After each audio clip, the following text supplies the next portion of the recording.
பெரிய ஒரு வேவ் விஜய்க்கு சாதகமாக இருக்கிறது, ஒரு ஆதரவு அலை இருக்கிறதுன்னு சொல்லி வருகிறார்கள்.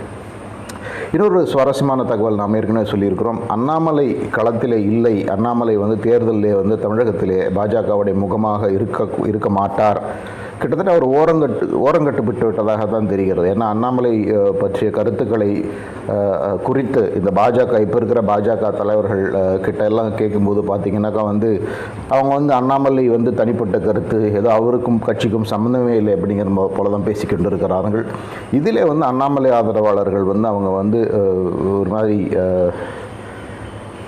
சோர்வடைந்து விட்டு அவங்க நாங்கள் எதற்கு, நாங்கள் எடப்பாடி பழனிசாமி முதல்வர் ஆக்குவதற்கு எங்களுக்கு மதிப்பில்லை என்று சொன்னால், எங்கள் தலைவருக்கு மதிப்பில்லை என்று சொன்னால் நாங்கள் ஏன் வாக்களிக்க வேண்டும் அவங்களுக்கு, நாங்கள் அது கம்முன்னு விஜய் போன்ற ஒரு நபருக்கு வாக்களிப்போம்னு இப்படி ஒரு சிந்தனையும் இருக்கிறது.